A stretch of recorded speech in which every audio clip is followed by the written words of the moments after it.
Currently, in the United States, close to 40% of all homicides are unsolved. And why would this matter in regards to illegal immigration?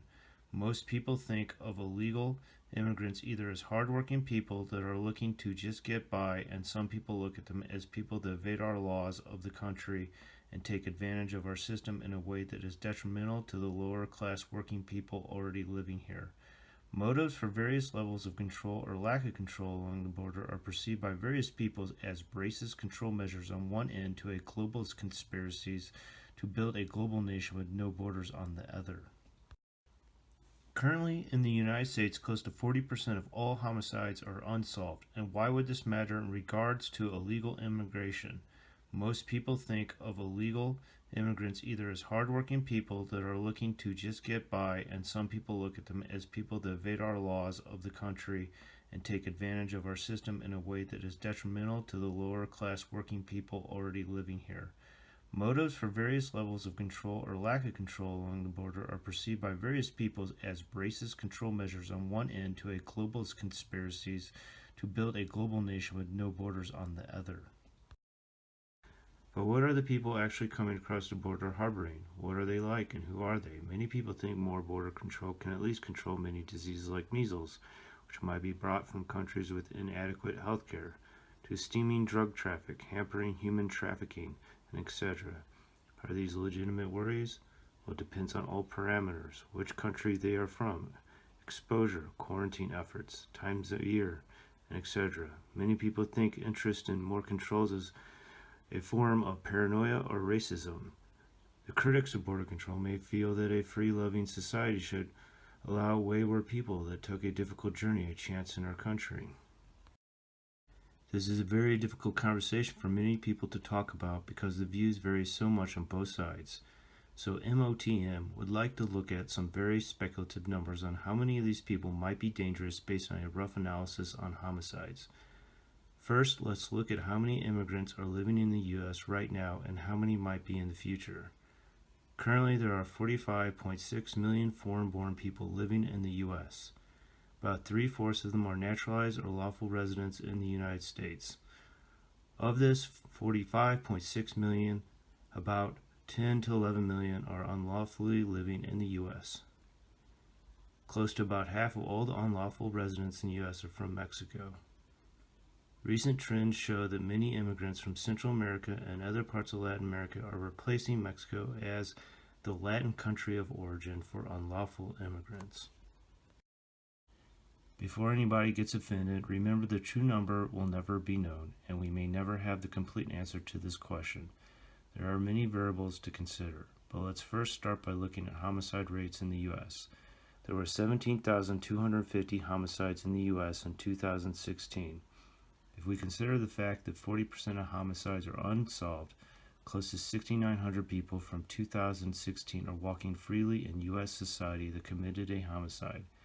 If we use a rough estimate using 17,000 murders per year from 1989 to 2018, this number over a 30-year period could mean close to 204,000 people in the U.S. that have committed a homicide might be walking freely in society or 63 people per 100,000. This does not count duplicate killers, people that might have gone to prison for other charges, suspects dying from other causes, or etc. And this is purely an estimate. We will choose to analyze Mexico because of closer proximity towards the U.S. border and the very large number of unlawful residents in the U.S. from this country.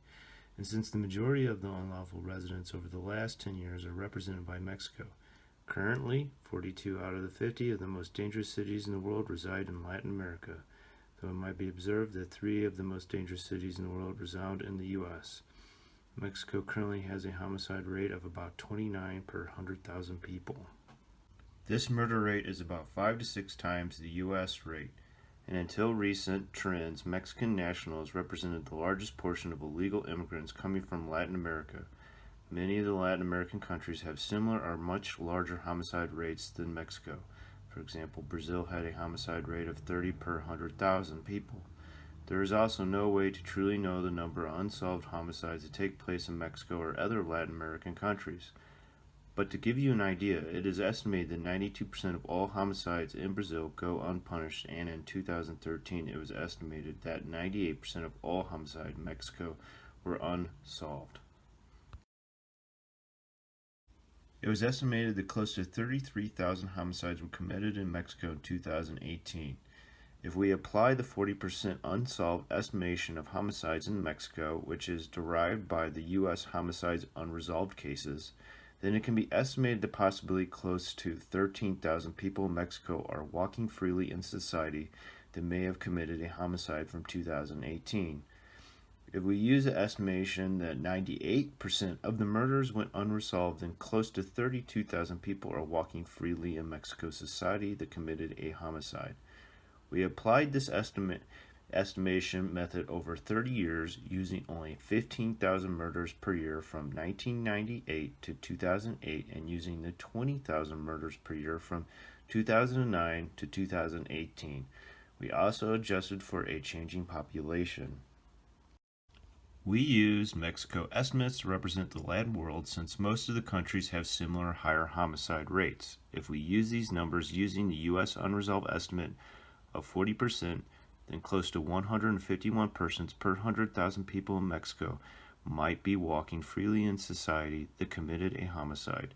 If we use the estimate of 98% of all homicides in Mexico are unsolved, then close to 371 people per 100,000 people in Mexico might be walking freely in society that committed a homicide. Look at the table above to compare homicide suspects walking freely in society between Latin America and U.S. If you were betting on your life, you could speculate that Mexico, if they have similar resolution of homicide cases, has about 151 to 371 people per 100,000 that commit a homicide walking freely in their society. This is quite a few more people than the U.S., but is something to worry about? But the number of people that committed a homicide and is walking freely in society could be potentially 3 to 6 times higher per 100,000 people than the U.S. None of these numbers are set in stone. Homicide rates change yearly, percent of resolved cases change, some people that committed homicides are duplicate killers, and etc.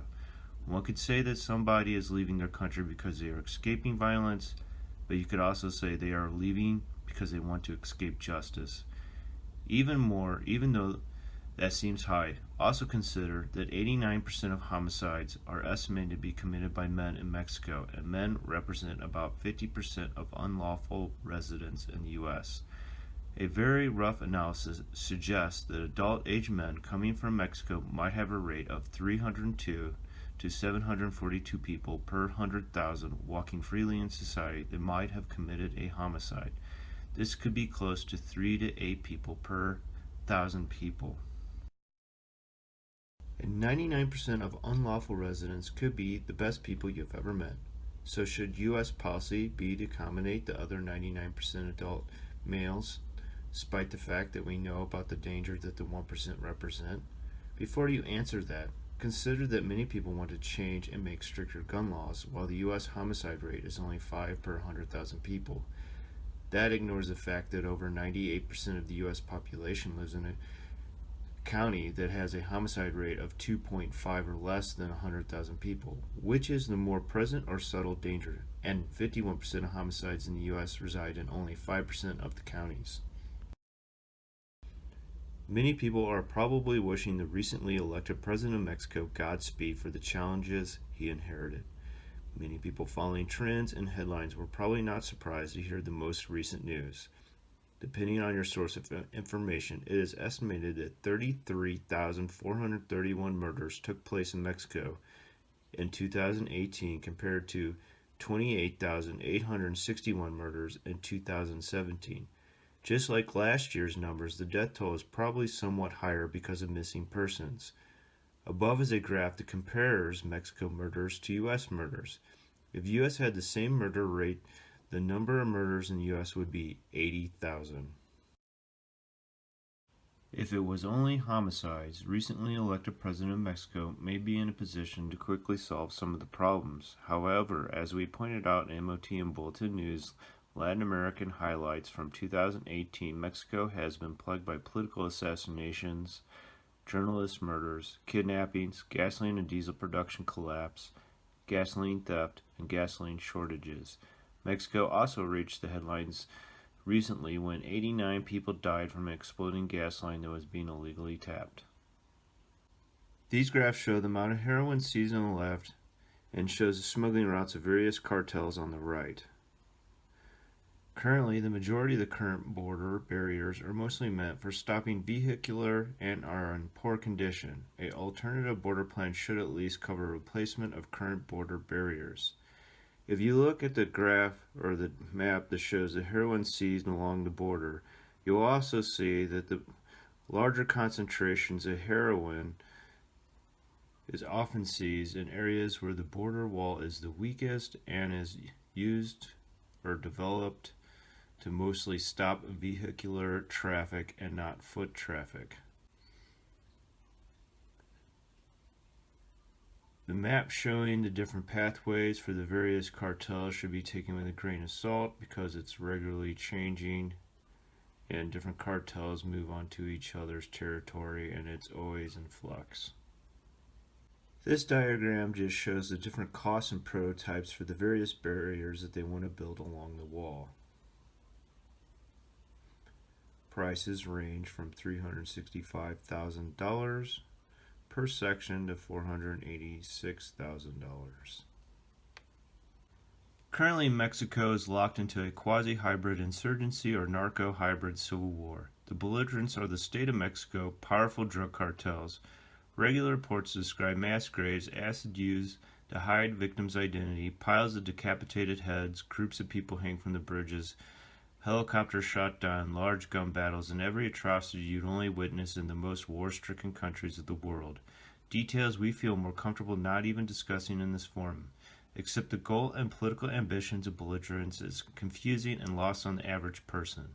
But the war itself seems to be consuming every aspect of Mexico, and resembles almost tribal warfare between warlords seeking plunder.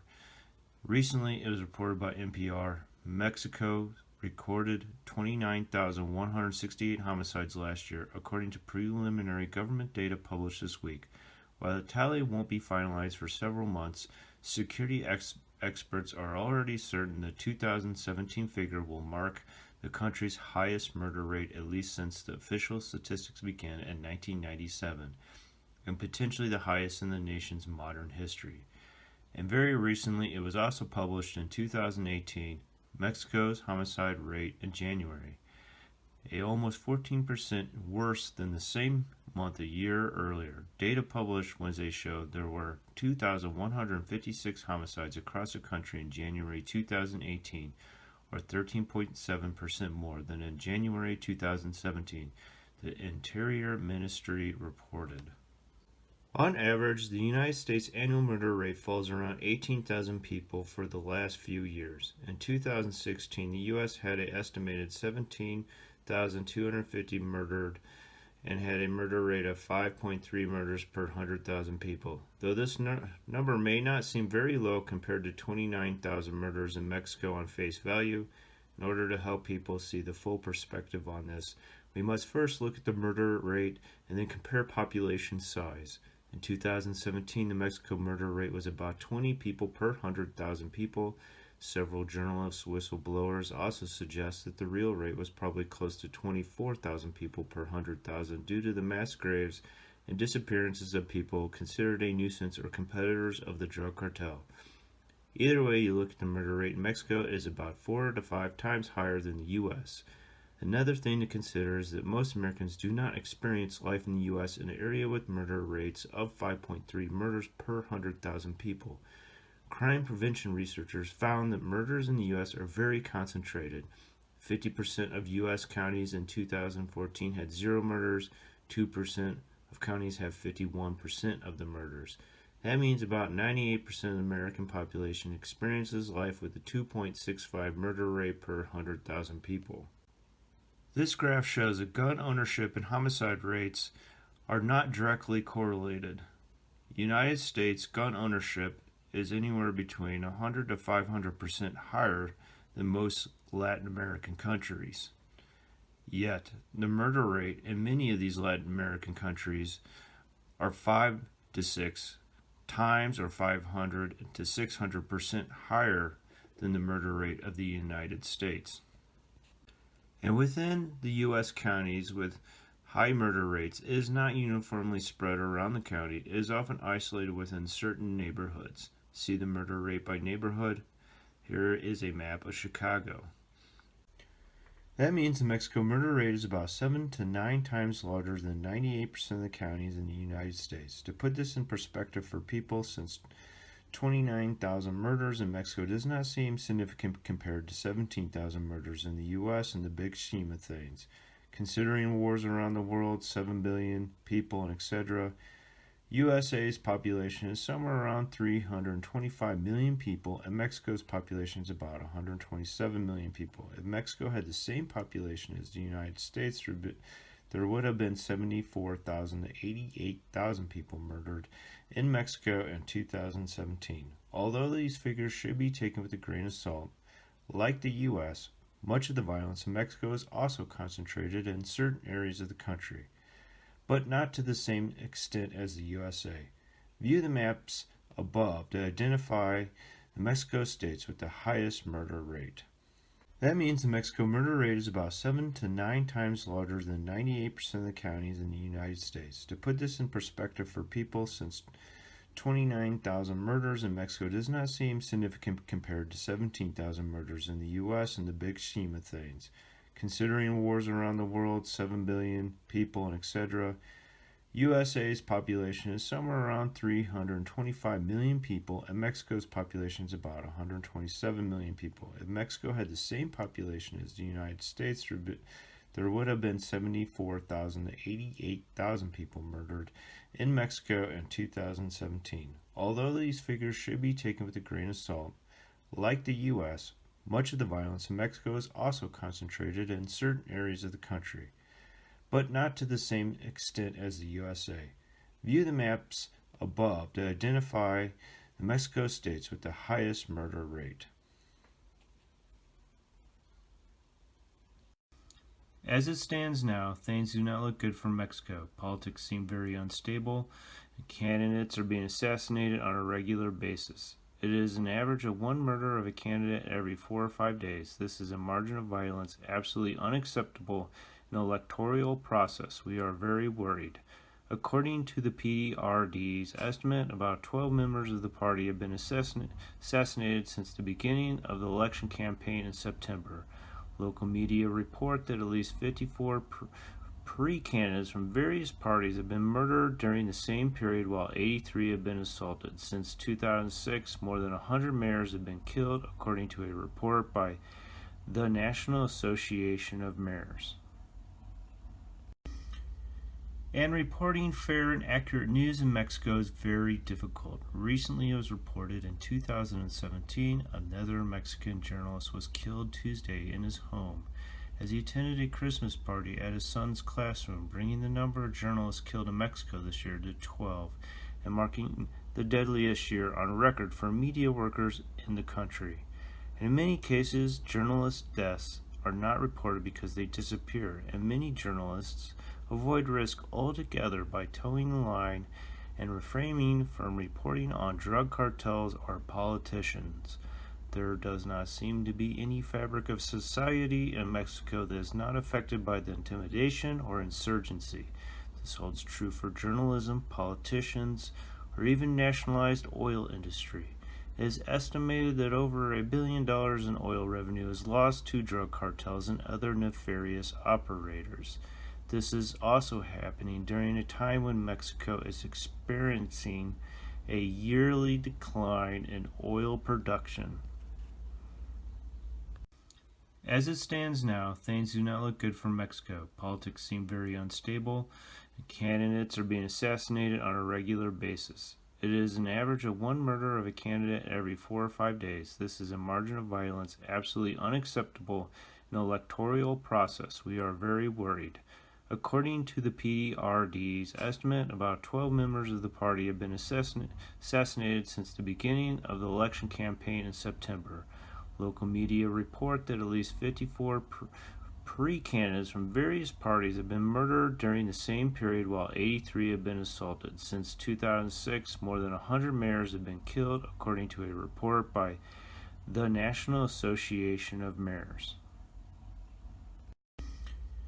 And reporting fair and accurate news in Mexico is very difficult. Recently, it was reported in 2017, another Mexican journalist was killed Tuesday in his home as he attended a Christmas party at his son's classroom, bringing the number of journalists killed in Mexico this year to 12 and marking the deadliest year on record for media workers in the country. And in many cases, journalist deaths are not reported because they disappear, and many journalists avoid risk altogether by towing the line and refraining from reporting on drug cartels or politicians.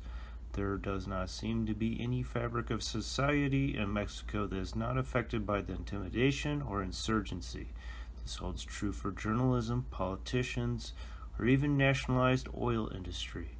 It is estimated that over $1 billion in oil revenue is lost to drug cartels and other nefarious operators.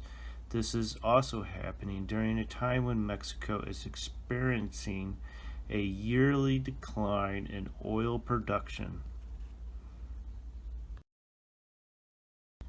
So many people may wonder what is driving all the violence in Mexico. Is it due to population increase, decrease in oil revenue? Does blame solely rest on crooked drug cartel violence or corruption of politicians? It is harder to define Mexico than people think. The conflict is partially a residue of Spanish manifest destiny, part tribal warfare, and etc. Mexico was in fact actually a very rough neighborhood when the Spanish showed up. Aztecs were known to be particularly violent. And around the same time, post-classic Mayan Empire was still influencing large parts of Yucatan Peninsula, but only as a shadow of its former empire. But many centuries earlier, the Mayan were developing their own civilization for good and bad, on par with the Aztec Empire. These feelings of identity can also be seen in the caste war of the Yucatan. There are close to 2 million Americans living in Mexico currently. Mexico is the country with the largest community of U.S. citizens living outside the United States. However, in light of the vastly growing global political instability and global population that recently increased to 7.6 billion people, what is the future outlook for the social fabric and political stability in Mexico in the coming future? One may look to Venezuela, where the superinflation has increased to 1,000,000%, and hundreds of thousands of people are escaping to Brazil and Colombia. Is this a flash in the pan, or an ominous sign of things to come? Your guess is as good as ours, and we will continue to hope for the best for everybody that loves to visit Mexico and the ordinary Mexico family people that are fighting to make a better country. However, are Americans living in a false sense of security in Mexico in light of their recent attack that killed 9 family members, mostly children and women? Border barriers. Israel completed border wall to stop ISIS infiltrators from crossing from Jordan. Turkey completed border wall with Syria that is 556 kilometers long. Hungary has built a border fence with barbed wire to keep out the mass migration that Europe is currently experiencing. But if that was not enough, Hungary is building a second fence. The total number of border barriers around the world has increased from roughly less than 20 in 2000 to 70 in 2015. Much of the border walls being built in Europe are a response to the 2015 invasion of Europe, where close to 1 million refugees just walked across the border into Europe. There are also larger border walls that some people probably weren't even aware of that existed, like India's 2,700-kilometer fence around Bangladesh, and France's 1-kilometer wall to block migrants from the Calais crisis camp from crossing the channel to UK. Is this trend slowing down or speeding up? Well, according to the UN, there are close to 63 million displaced people and 21 million refugees around the world. Currently, the global population is 7.6 billion people and is expected to reach 11 billion by the end of the century, even with a shrinking growth rate. And you cannot count on China for reducing it because they changed their one child per family policy to a two-child family policy, with Sunni and the Shiite global war casting a shadow over the world, tensions between Russia and the U.S. increasing, North Korea on the verge of catastrophic human disaster, South America's Venezuela courting economic collapse, and Pakistan and India facing each other with their fingers on the nuclear trigger. What could go wrong?